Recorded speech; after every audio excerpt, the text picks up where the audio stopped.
Hello everyone, I'm Matthew Taylor, I'm Chief Executive of the RSA. It's my great pleasure to welcome you to this evening's special event. Before we begin, can I ask you to make sure your mobile phone is switched to silent? We're live streaming tonight's event as usual, so welcome to our web viewers. The hashtag for this evening's event is RSA Capital, if you want to get involved in the discussion on Twitter. Now, housekeeping notice is over. It's my great pleasure to introduce this evening's distinguished speaker. As I'm sure all of you will know, Professor David Harvey is one of the world's leading public thinkers and its foremost Marxist scholar. He's a distinguished professor in the Graduate Center at the City University of New York, and his online lectures have given him a huge fan base all around the world. A prolific author, much cited academic, he's inspired a generation of radical intellectuals, and we were extremely proud to have turned his last RSA talk into an RSA anime, which has been viewed 2.5 million times. Indeed, I think I'm right in saying that a group of neoliberals in America tried to produce a counter-animate. So worried were they about your impact on the public imagination. It wasn't nearly as good as the original, you'll be pleased to hear. So we're really delighted that you've made a return visit to the RSA stage, David. So without further ado, please join me in welcoming Professor David Harvey.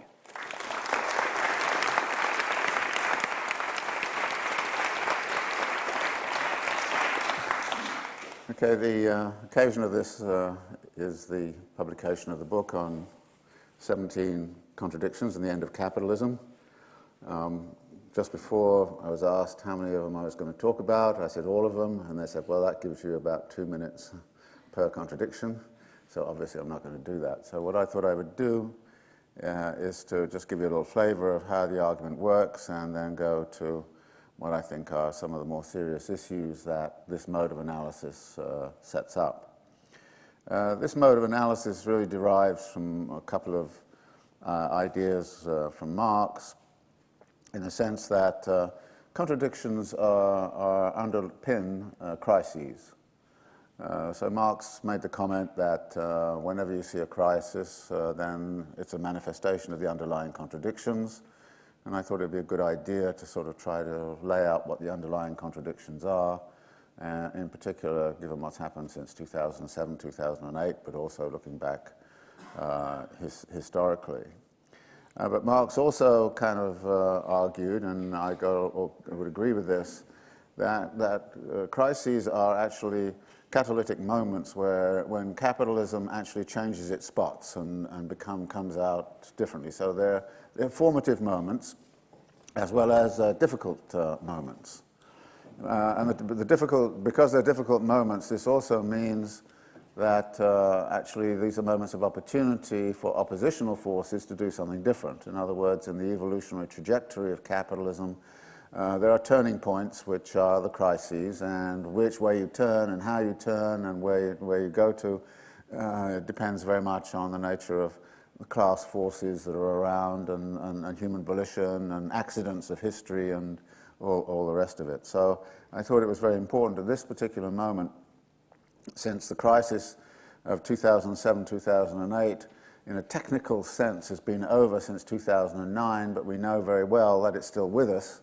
The way it's with us is I think, fairly simply specified. Some economies are doing well, but their people are doing very badly.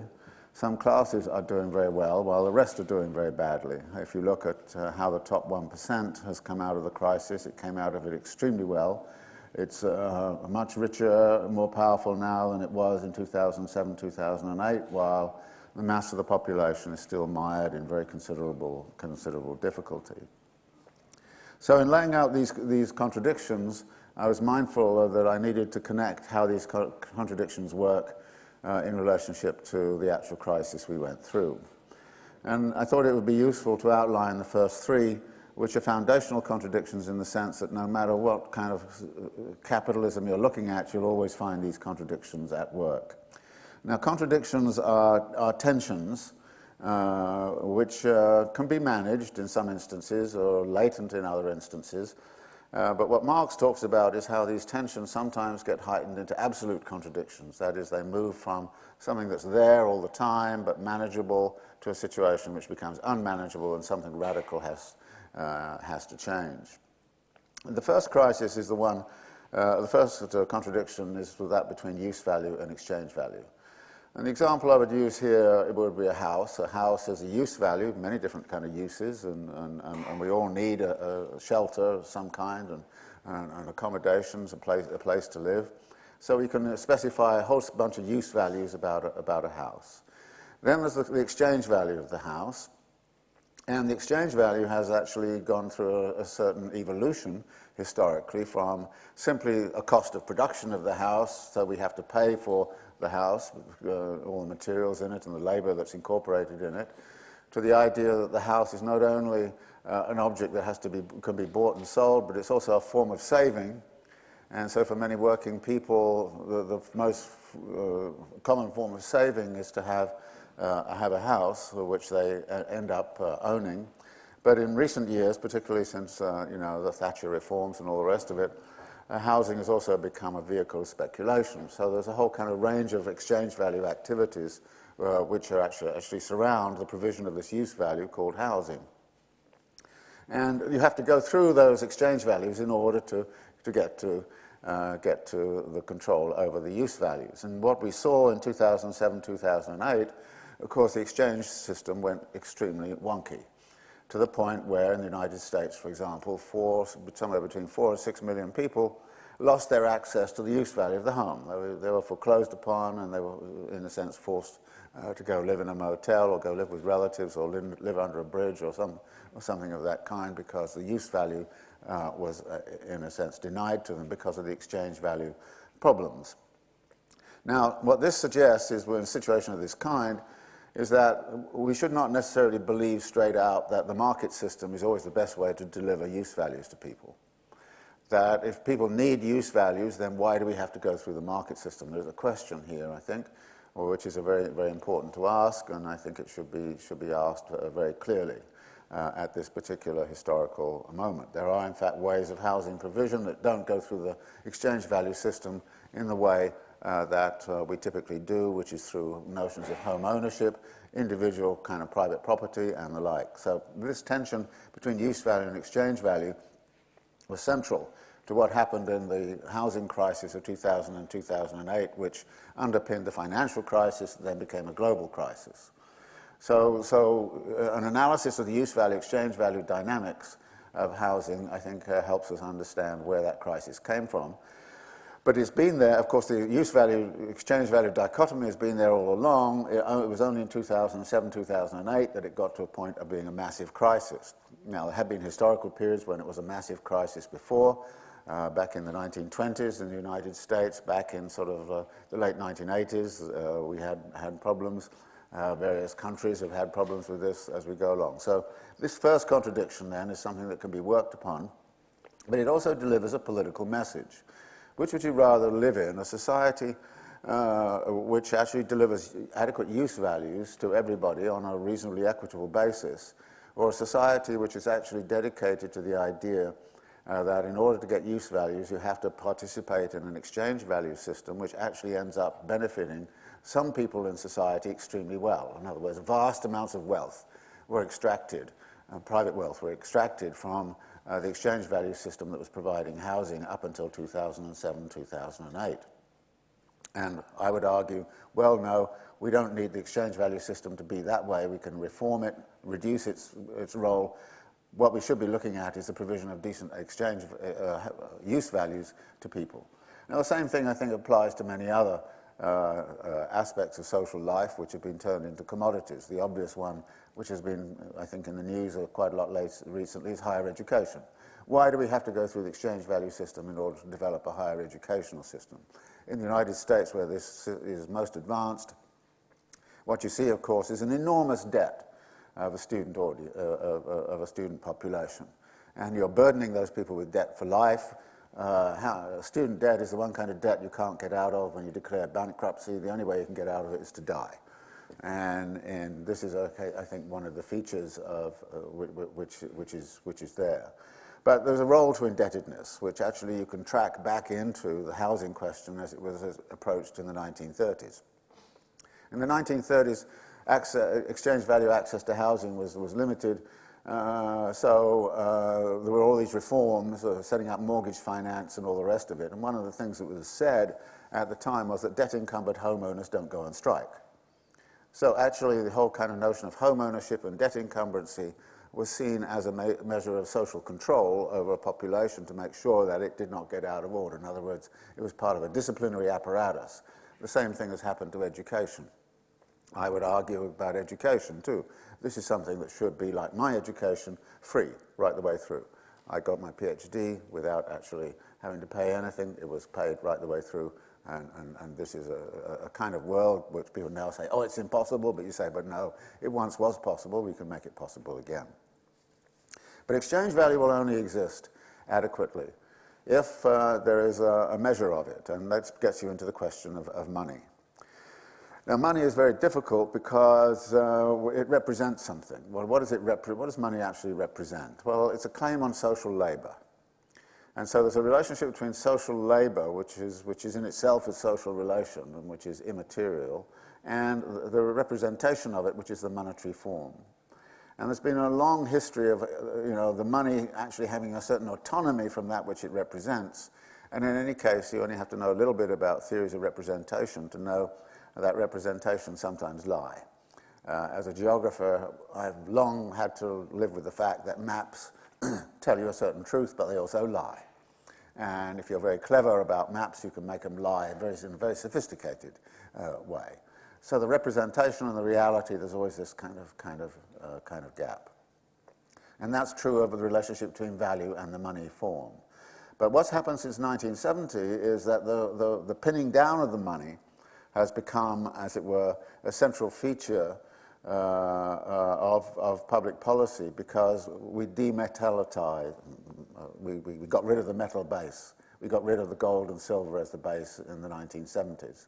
So now there's, if you like, no kind of commodity that kind of keeps us in order, and we therefore have to rely upon social institutions to stabilize the money supply. During the 1970s, there was a brief period in this country and the United States, a very strong inflation, where it was recognized that actually, therefore, whoever was in charge of the money supply should be anti-inflationary, and we then, therefore, get this incredible kind of fear of inflation, which has dominated public policy since the 1970s onwards. In fact, there was a wonderful thing that happened with the release of the Federal Reserve minutes just before the Lehman crisis. And I've forgotten the numbers now, but somebody did a word count of how many times during those weeks and in the debate between the people in the Fed was the term inflation used, and I don't know, it was around 185 or something like that. How many times was unemployment used? 16. How many times was crisis used? 5. And here's this kind of, as it were, convergence of thinking about inflation, which has everything to do with the way the money is the fear about money escaping, as it were, from some sort of getting you into a vast inflation, as we have indeed seen in some Latin American countries recently, and historically, of course, in Weimar Germany. So the relationship between money and what it represents and how the representational form of money is being managed and what's happening to it is also a contradiction, so that you can get monetary crises. And I think what you would say about 2007, 2008 is that you actually have the use value, exchange value contradiction, and you have the question of money and value kind of actually intermingled with each other to generate this massive kind of crisis. And so those two contradictions are very much involved in what happened. There's a third contradiction, which I look at, which is the relationship between private property and the state. In other words, you can't have exchange and you can't have exchange value of housing without having private property in housing. And so the whole kind of question of what the relationship is between private property and state policies also comes into the picture. This, to me, was been a very important aspect of how the state actually deals with private property. Why is the state so interested in individual home ownership? Why is it that the state actually facilitates individual home ownership as much as it possibly can? Again, it has a lot to do with this question of social stability. Again, it has a lot to do with a certain dynamics of how markets might work. But there's a tension there. What goes on between state policies and private owners becomes a part of the tension, and we see that, of course, in what happened in the crisis of 2007, 2008, because in the United States, these quasi-public institutions like Fannie Mae and Freddie Mac, and of course the big insurance company, AIG, also kind of got into real deep problems, and this had a lot to do with state policies towards this sector, which had evolved during the 1990s, which was about promoting home ownership in populations which were ill-equipped to sustain that home ownership given their income streams. So again, you find this kind of tension all involved. So if you wanted to analyze the crisis of 2007, 2008, you could do so by following through these contradictions and how these contradictions work.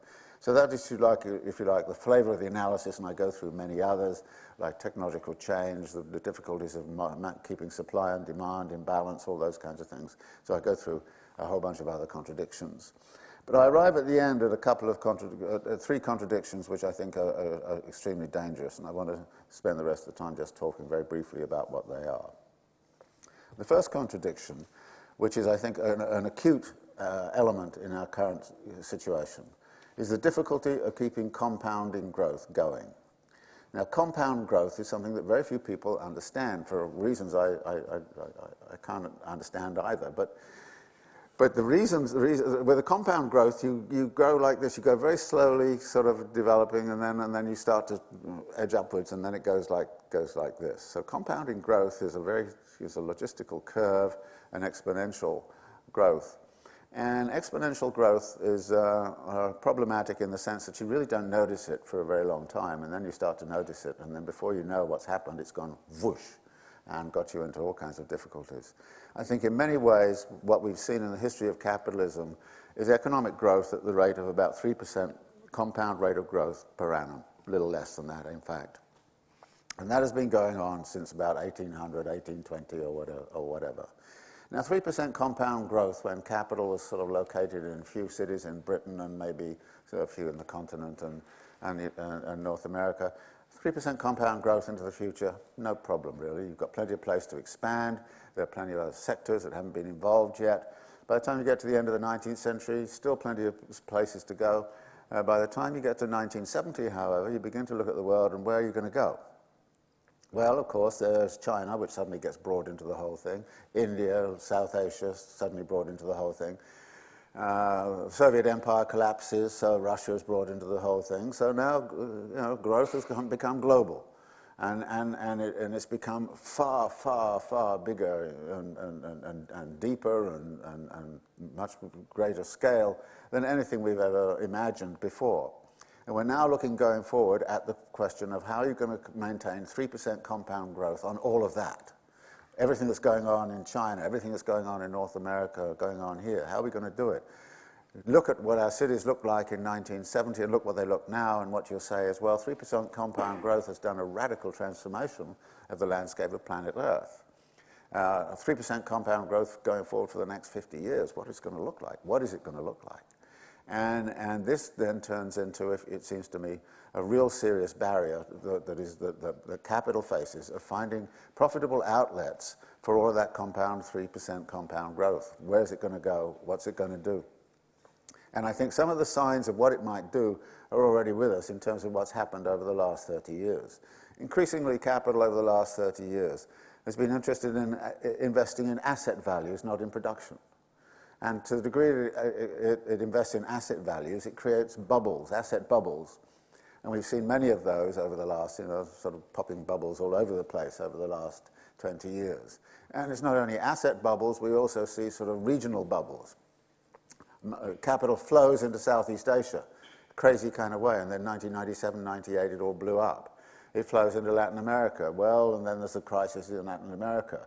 Then it flows somewhere else. So it's very interesting just following the financial press. You wonder who's going to go bankrupt next. Where's the next crisis going to be? Which bubble is going to pop?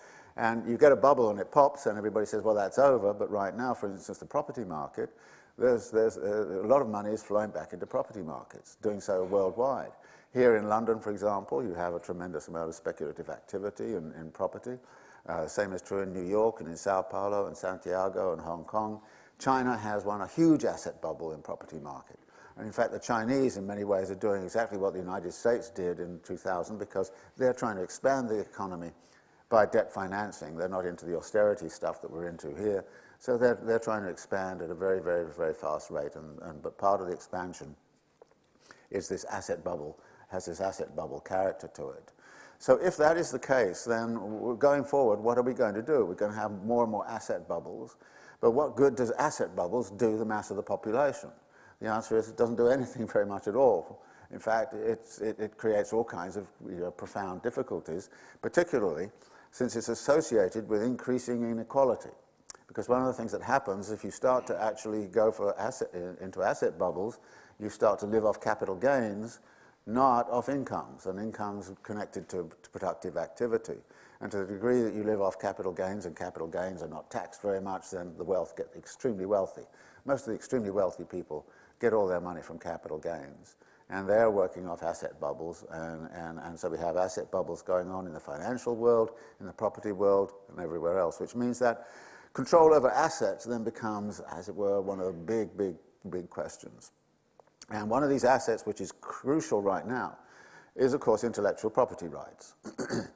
And what we see is actually a kind of a flow of capital into those activities where the earnings are not profit on production. They're really rents on control over assets, and asset values. And we're moving more and more into a society that is founded on the principle of the rentier economy. And to the degree it's a rentier economy, it's not actually helping us, most of us, live a better life at all. All it's doing is amassing more and more wealth and power in a very, very, very small group in the population. This is, if you like, the real serious problem. And it's associated with the fact that we seem to be on this inflection point in the growth curve where we start to accelerate very, very fast. And to me, then, this raises a whole kind of questions about whether we should have a politics which is actually designed to control, if you like, the rentier. And I found it ironic, well, Keynes back in the 1930s envisaged the euthanasia of the rentier. Well, actually, the rentier is about to engage in the euthanasia of the producer, and unless we're careful. So here, if you like, is a political question of how we are going to actually start to come back. And when you connect that political question with the kind of use values that we might want to apply to people, we have this kind of crazy system where there's massive amounts of money which are flowing to these 1%, at the same time as we really would need massive amounts of money to flow in the other direction to sustain the life of a decent lifestyle level for the mass of the population, which is actually suffering from the consequences of one of the other contradictions, which is the pace of technological change, which is actually removing labor from having very much significance in the dynamics of capitalism.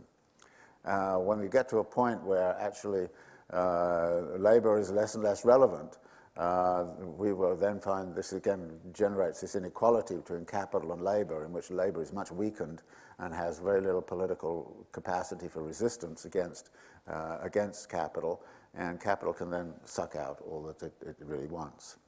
So this is, if you like, to me, one of the big, big questions. In what ways can we deal with this problem of compounding growth? In what ways can we actually control growth? Even engage in some sort of uneven geographical degrowth of societies so that we're no longer caught. But that means we have to think of something that's not like capitalism, because capitalism is founded on growth. It's founded on growth because a capitalist typically starts the beginning of the day with a certain amount of money and ends up the day with that amount of money plus a profit. So the system is continually expanding. If the system is not continually expanding, then you're no longer in a capitalist system. So we have to actually start to talk about what the alternatives to a capitalist system might be. But I don't see very much talk about, exactly how it could be structured and that's one of the things that I would hope to provoke a little bit in my writing.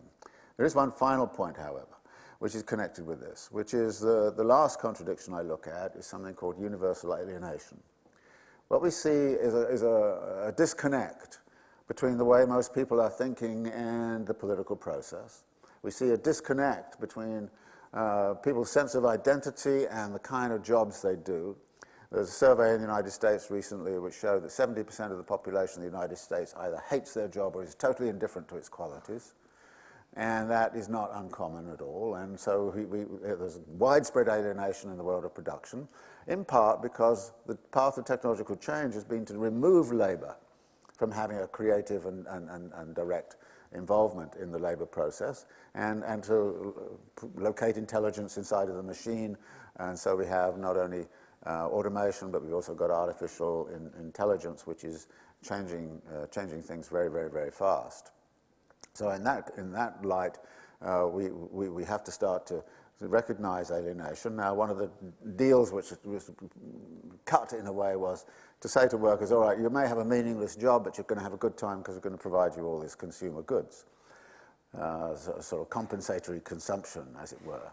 Well, some of that has happened, but a lot of it becomes meaningless. And so there's a lot of meaningless consumption around, which I think a lot of people at a certain point also recognize. And the management of consumerism and consumption through everything from, sort of fashion and speedy turnover of goods and spectacle and all the rest of it is, again, a part of the story. But one of the consequences of this also is the loss of institutions that can actually pose the alternatives in creative ways, particularly the institutions of labour.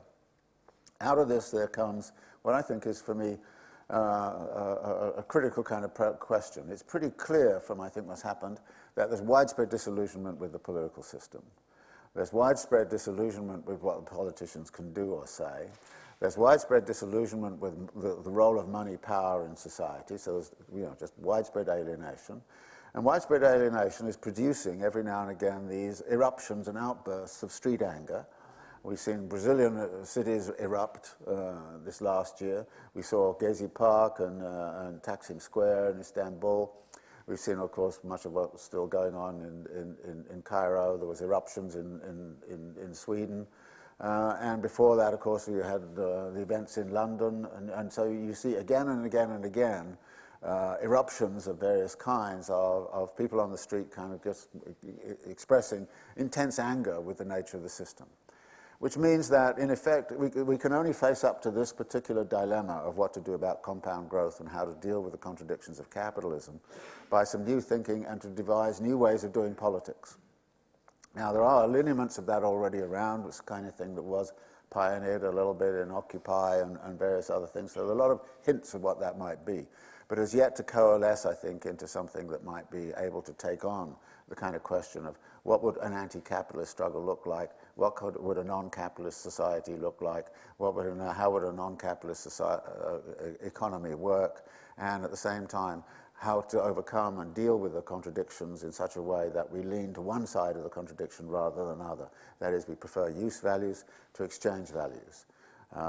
We prefer the social value to be preserved rather than allowing the monetary form to go kind of run riot.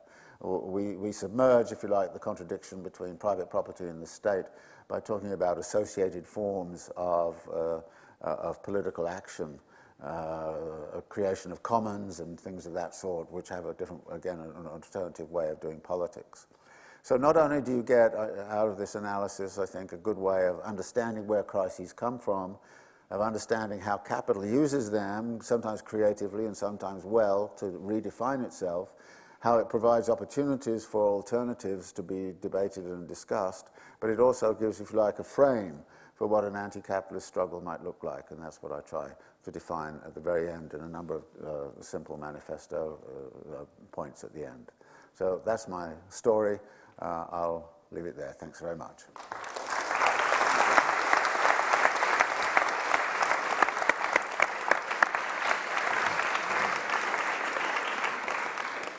Thanks, David. I know a lot of people will have questions, so I've just got two or three that maybe we can go through quite quickly, and then we can open it up to the floor. So there's a certain resonance between your analysis and another book along with yours, which is getting a lot of attention at the moment, which is Thomas Piketty's book on capital, and this notion, this focus on the rentier class, on the power of asset holding.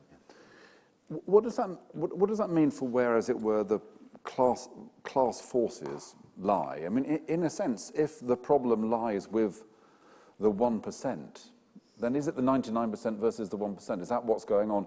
Or are all of us who own houses and have made lots of money out of our houses, are we now on the wrong side of that divide? How does this work through in terms of class interests? Well, I think there are two things there. First off, the immense money power that is concentrated within what can be only described as a plutocracy or an oligarchy has immense influence over the media, has immense influence over politics. Democracy is now the democracy of money. We see this in the most advanced forms in the United States. So that essentially you have the 1% or the 0.1%, which is able to buy elections and buy influence and power, and is pretty direct at doing so. That's the first point. The second point is, you're quite right to kind of say, well, individual home ownership, just to take that example, has been a policy of social stability and support for capitalism from the very get-go. It's become widespread in society, and therefore, when people start talking about a stakeholder society or all the rest of it, you try to find ways to pin people into support of the system, because it is not in their interest, as it were, to give up private property. The same thing applies to pension funds and all sorts of things like that.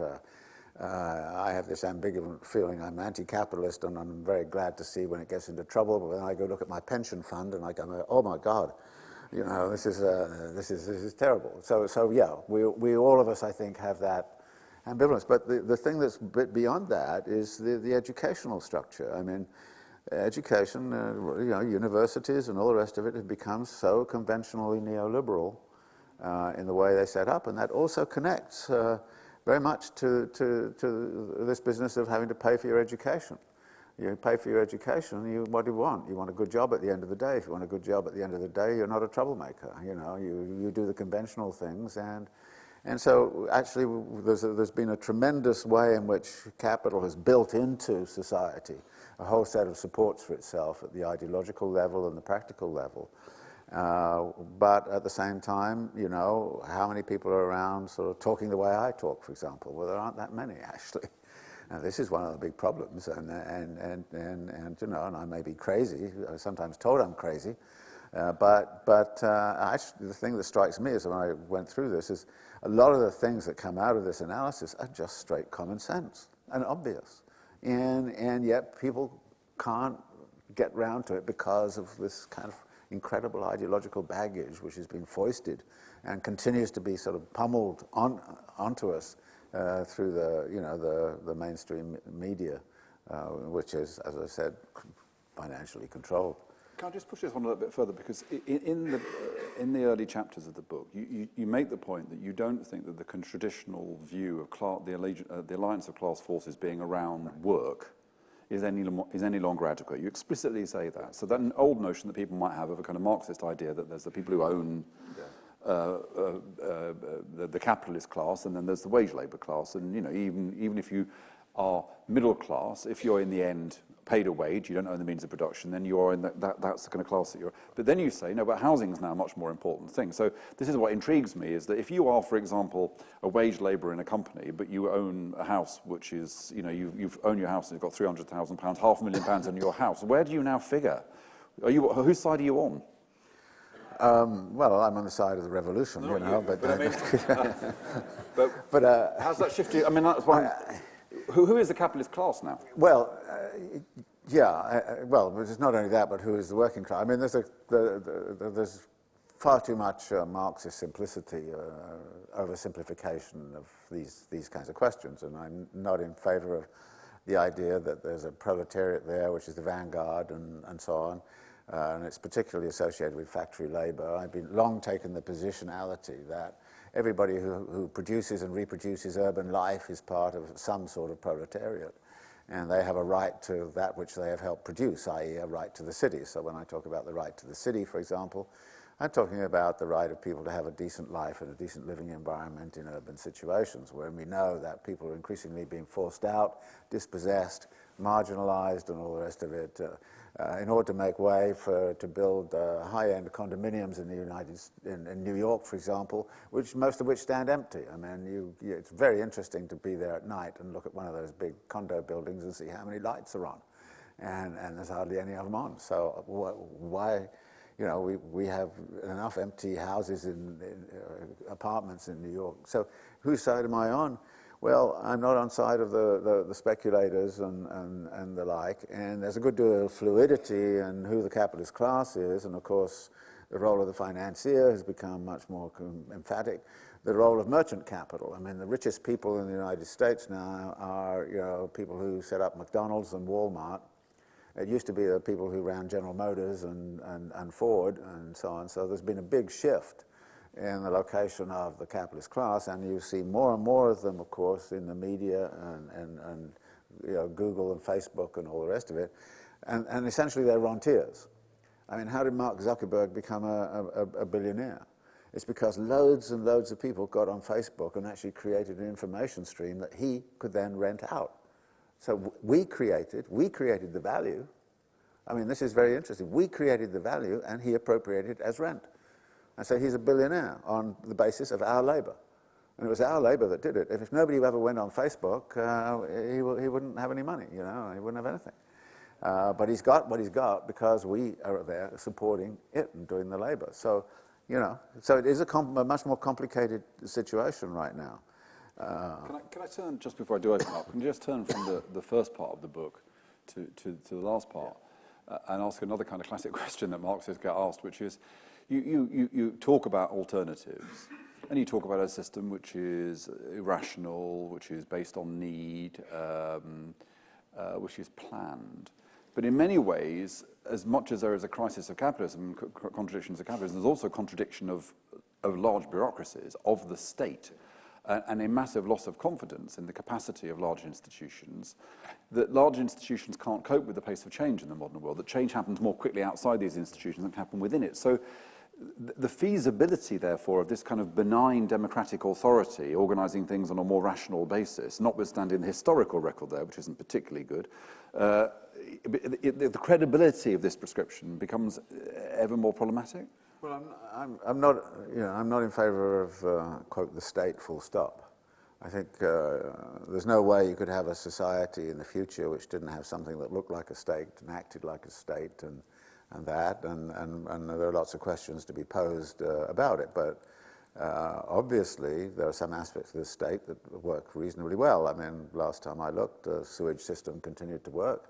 The water system. But you want a seems state right. that does things like determine what our needs are and allocate things according to our youth needs. No. There's a very interesting kind of idea that goes back to Saint-Simon and kind of says, well, the state should be concerned with the management of things, not of people. And I think that is a very important distinction. And I think that what people do is something that in a way is not the state's business. What the state's business is to actually make sure the things that people need to do what they want to do are there for them to use. That is, clean water, for example, and decent sewage, just to give you an obvious example. So the state, I think, should be into the management of things. What people do should be determined in another way, and again, that has to be done collective. There has to be collective mechanisms to try to do this. And this is one of the things that, at least in proto form, we saw with the assembly forms that were being set up around Occupy, and it's possible to start to think of assemblies for a whole metropolitan region, and you can get a whole series of assemblies, various kinds, and you see experiments with this in participatory budgeting structures, which are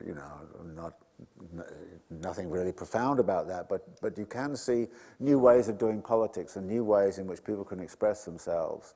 And I'm all in favor of that diversity pursuing there. But when they turn around and kind of say, okay, where's the clean water?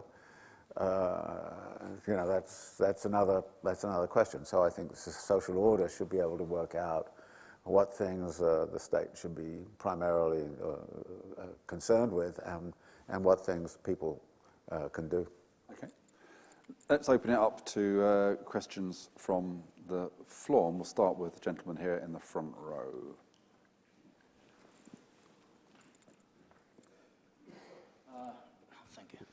Thank you. I would like to ask Professor David Harvey something that touches on the Rentier class and also on technology and knowledge. The capitalist system is rightly credited for the creation of performance technology, especially concerning the acceleration of turnover time through mechanization and computerization, automation, and competition between companies plays an important role. Does Professor David Harvey agree that there exists a pernicious monopoly of companies, especially in the energy sector, who rather through cooperation this time collude to purchase intellectual property rights on patents and inventions, which, if produced, would put an end to their supremacy and market control, because these patents would decentralize the production of electricity, for example, and would also decentralize the production and control of mechanic energy? I think that's probably it. Thank you. I think, I mean, the area you're talking about is a very critical area, which is the struggle that's going on over intellectual property rights and free access to knowledge. I think actually one of the greatest commons we have is the knowledge we have accumulated. And yet it is being enclosed at every turn and, as you point out, becomes a source of monopoly power. And that's what you see in Google, and that's what you see there, that's what you see in many of the biomedical areas right now, and in pharmaceuticals and the like. I think that there is a role in any kind of social order for competition. I don't think monopoly is all bad either. It's a question of how those two get constructed.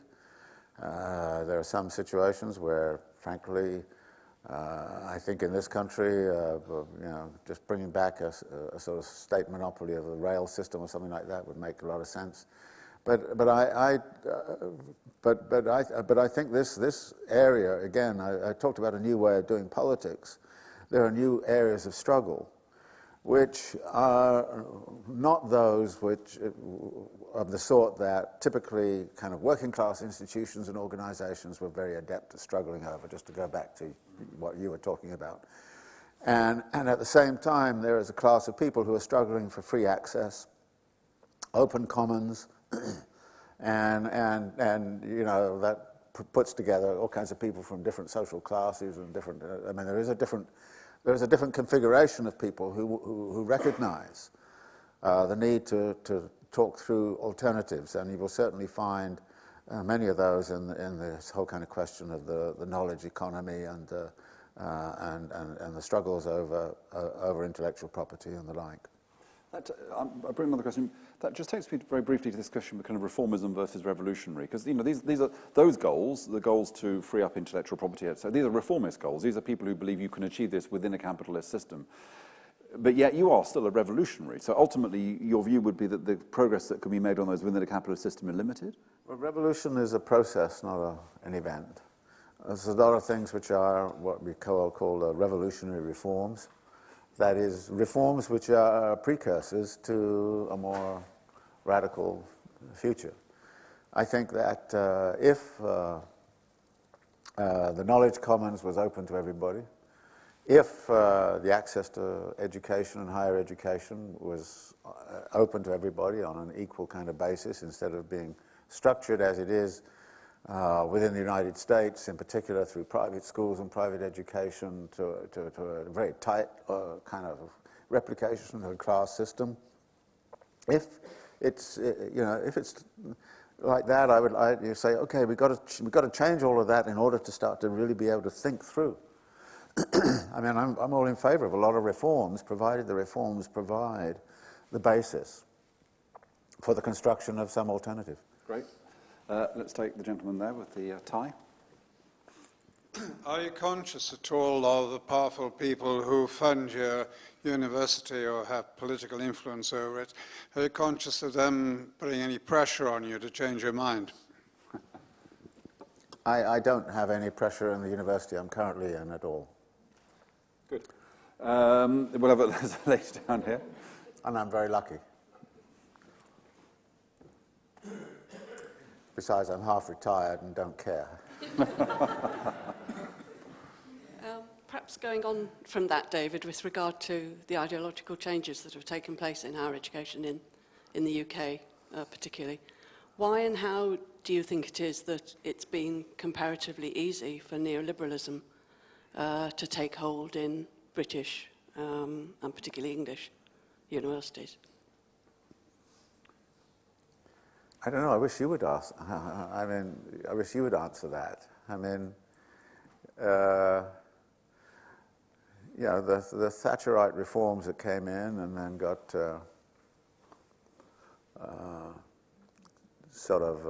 carried on and deepened and advanced by successive Labour governments. Didn't it seem to me generate a great deal of internal resistance within the academic world? I think a lot of people welcomed the introduction of a certain kind of level of entrepreneurialism. If I use my example of the United States, a lot of younger people in many disciplines. I was in an engineering faculty, and the majority of the young engineering faculty was in favor of the abolition of tenure because they took the view that the tenure just gave older people rights that they didn't deserve. So there's been a social change in the mentalities. But can I pick up on something as higher education point? Because one of the other things that slightly bugged me about the book, which I love, but you clearly it fits your argument to emphasise the things that have got worse. But you said, look, higher education. The story of higher education is that we've gone from it being free to it being charged for. But you could equally say the story of higher education has gone from 5% of people going to university to 40% of people going to university. Yeah. Is that not an accomplishment worth noting? Yeah. Oh yeah, I'm happy with that. And part of the reason for the fees is to pay for the fact that a much higher proportion of people are going to university, arguably. I agree. I don't disagree with that. And I hope I don't appear in the book as somebody who thinks that everything that capital does is negative, because I think actually it's been great creative. Capital's been about creative destruction, and it's been very creative. And the only interesting question, who benefits from the creation and who benefits from the destruction? And I think there's a great place for Velcro in life, Who's next? Yeah, let's take the lady there.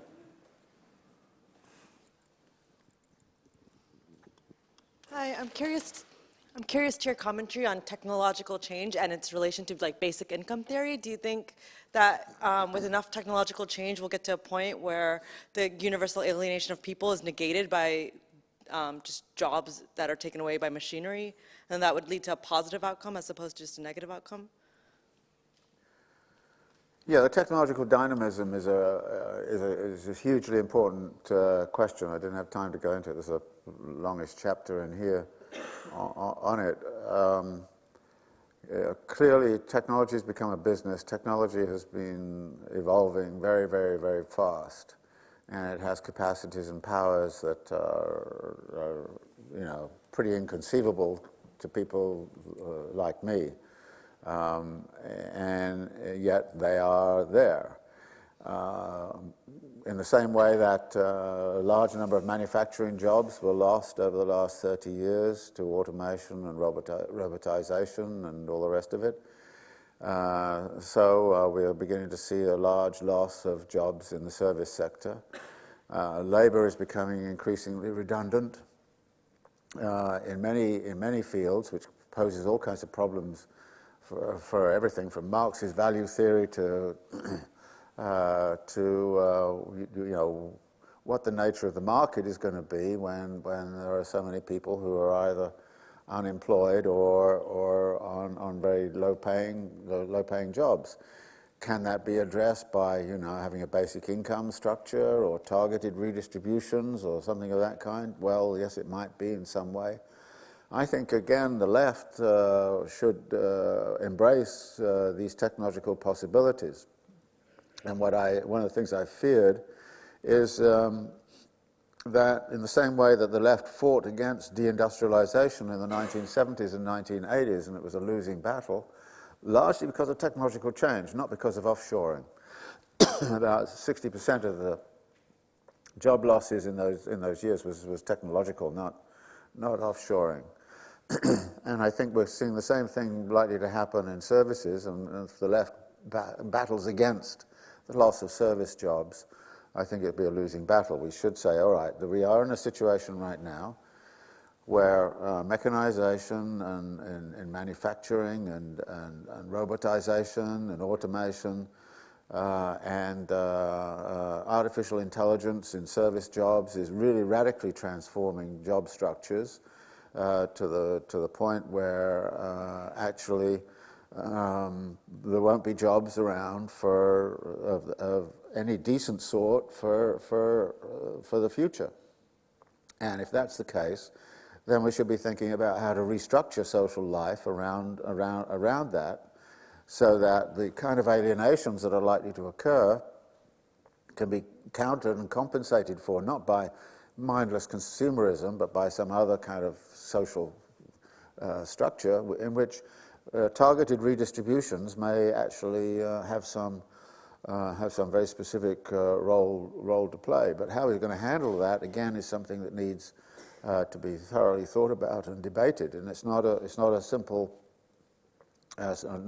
question at all.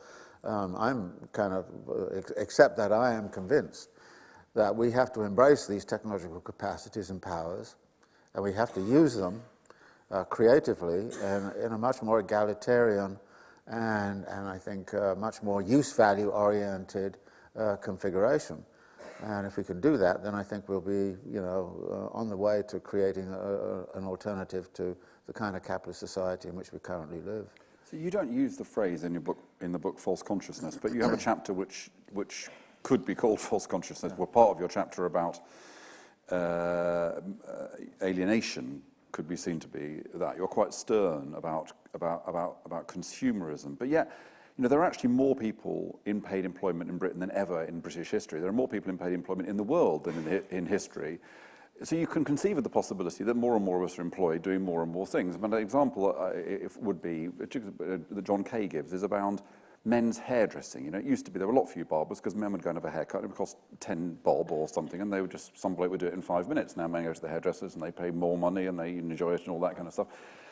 Are you kind of saying, look, actually, we've got enough stuff, thank you very much. We don't need all these fripperies. We need instead to kind of concentrate, on the development of our minds or whatever.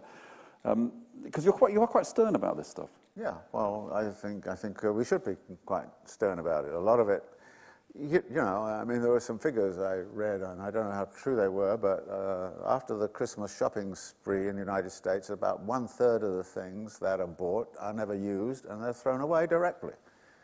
And they just end up in the garbage can. Well, this is kind of pretty mindless stuff. But this has been going on for some time. I mean, my favorite example is, the suburbanization of the United States. The suburbanization of the United States forced people to buy lawnmowers.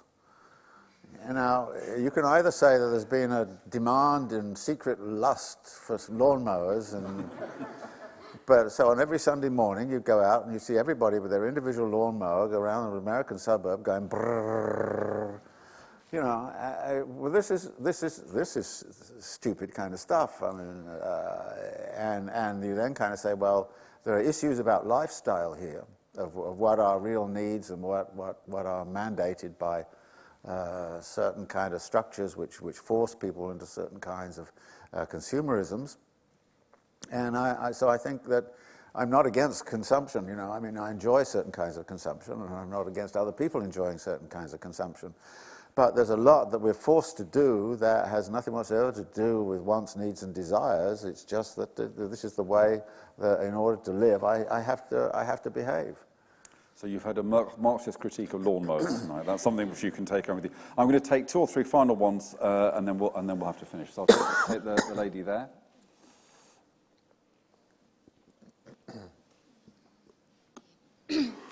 5 years on from the financial crash, it seems that the crisis that capitalism went through has, if anything, strengthened capitalism and made it consolidate its power. So I'm wondering, does that force us to question the value of looking for contradictions in capitalism? Because it seems that rather than being a kind of productive set of contradictions that lead, in the kind of Hegelian dialectic to the revolution, what we're actually seen to be seeing is a more kind of sterile sort of set of, sort of incoherencies in capitalism, which doesn't actually guess us anywhere. And I noticed an advert for a supermarket loyalty scheme the other day that said, spend more to save more.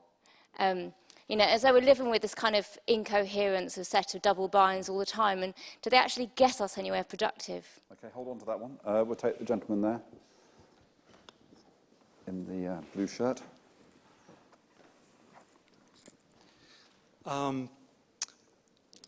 We've had some problems talking about whether there's a working class and a middle class anymore. And I spent last summer in Vietnam, and what I see evolving there is actually an asset-earning class or trading class, which is actually becoming huge and becoming a large proportion of the population. And I'm just wondering what you think about that in that context, and also how that translates to the assets that we own, or the access to the assets that we own, or the lack of access to assets here in the UK and more advanced economies. I think we published some research last week that said there'll be more self-employed people in Britain in 2018 than public sector workers. So, it's interesting to mention that. And then finally, randomly, I'm going to choose the person here. I'm sorry for those people I didn't choose. No, forward. Sorry. There we are. Yes, thank you very much. Is this working? Yeah, it's working. Yeah. I was surprised that you said technology creates alienation, because I think technology as such, increases the possibility to do less work, and it's dependent on the way in which the work is organized in the workplace using the technology, whether the work that you do with the technology alienates people or increases their possibility to be creative. So I think one should look more at the you say that we have to embrace the technologies and see how we can use them. And I think one way of embracing is to look at the way in which work is organized, and a second way is to see, okay, maybe we don't have to work 8 hours or 45 hours a week, because the interesting contradiction, and here's another contradiction, is that while jobs are replaced, the people who are in work work much more stressful, higher stress, higher work density and intensity. So that would be a way of thinking, how can we use technologies in a way that decreases the working day and the density of the work, instead of putting the blame on technology as such. So you've got that question. You've got the question about kind of new small business holders, small asset holders, or that growth of that kind of class, and you've got the point about why don't these contradictions ever take us anywhere?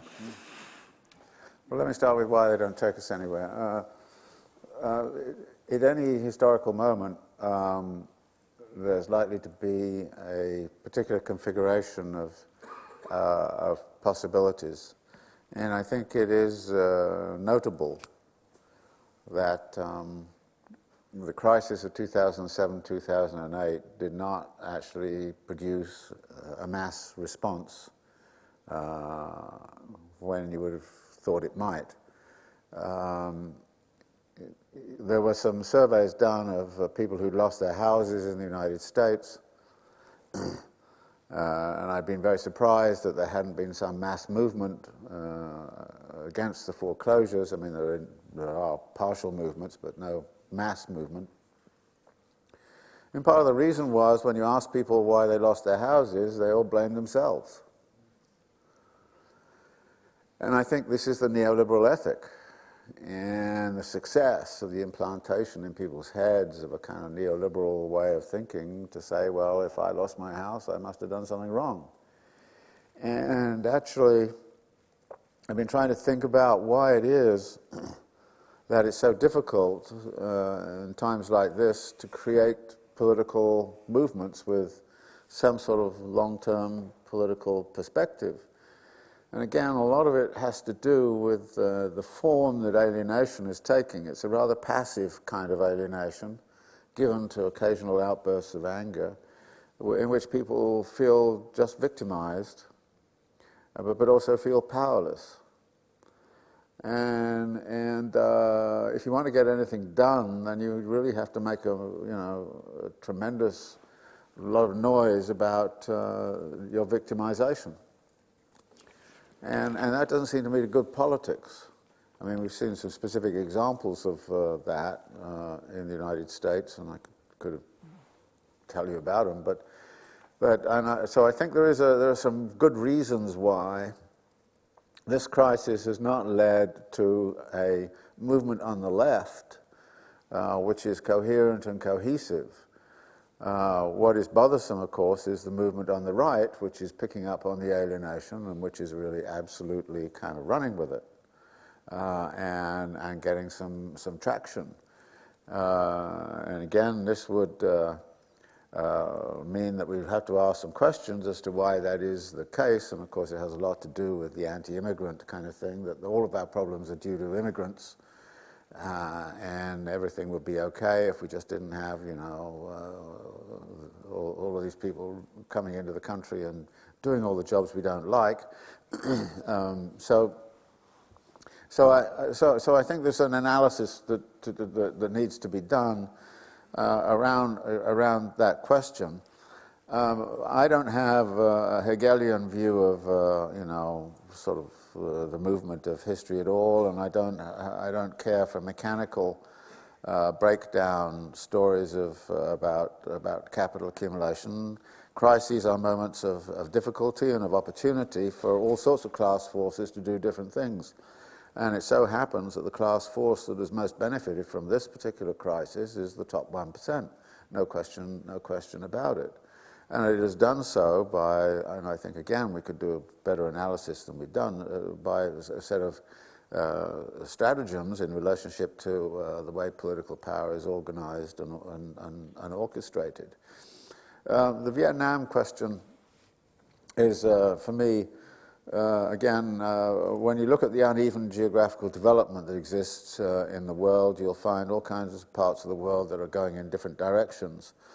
For instance, I've been spending some time in Turkey, and of course Turkey is a boom economy. It's the fastest growing economy in the world after China. And throughout this recession, it's hardly experienced anything of any kind of barrier at all. The place is a crazy building site.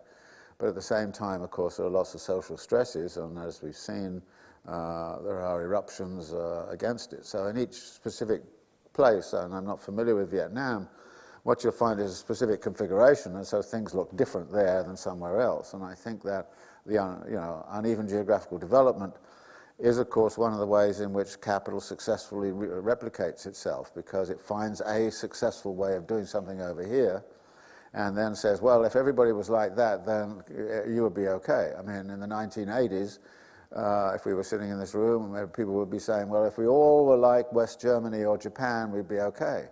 And, be like Japan right now. I mean, they've been in deflation for the last 10, 15, 20 years. I mean, well, so now we all have to be like China or Turkey or something. I mean, this is so I think that the uneven geographical development is very, very, very strong. And of course, there have been some remarkable redistributions of wealth over the last 20-odd years, wealth which historically had drained from east to west has gone back the other way, and we see wealth being drained from the west and going back to the far east right now. So there are shifts of that sort which make a real difference. And the technological dynamism, I mean, again, the full argument about that is that you would have thought that, given that a lot of technological dynamism is about time saving, that we would be living in a society where there was a lot of free time. The interesting thing is you talk to everybody and they kind of say, I don't have any free time.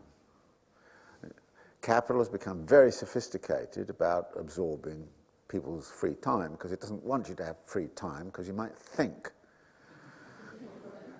And they want you to be so damn busy dealing with the telephone company and with the, all the things you have to deal with, and that actually you have no time whatsoever. So this is, if you like, the center of the contradiction.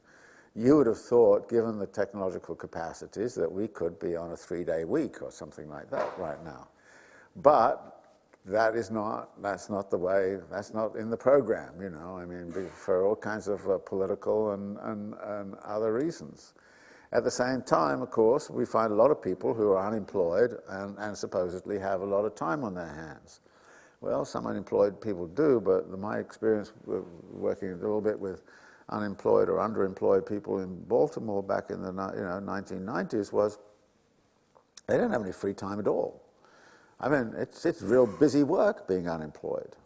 I mean, trying to get this done and then dealing with the unemployment office and dealing with some other kind of thing and trying to get doctor to deal with something and not charging too much and trying to deal with dealing with the debt kind of thing. So there's a paradox about this technology which has been there for a long time. I mean, Marx kind of comments. He kind of says, well, the interesting thing is that John Stuart Mill complained bitterly that labor-saving technologies don't seem to lighten the load of labor. They end up intensifying labor. And he says, well, there's a very simple reason for that. The capital is in control of the technologies, and capital deploys the technologies to squeeze ever more value out of social labor.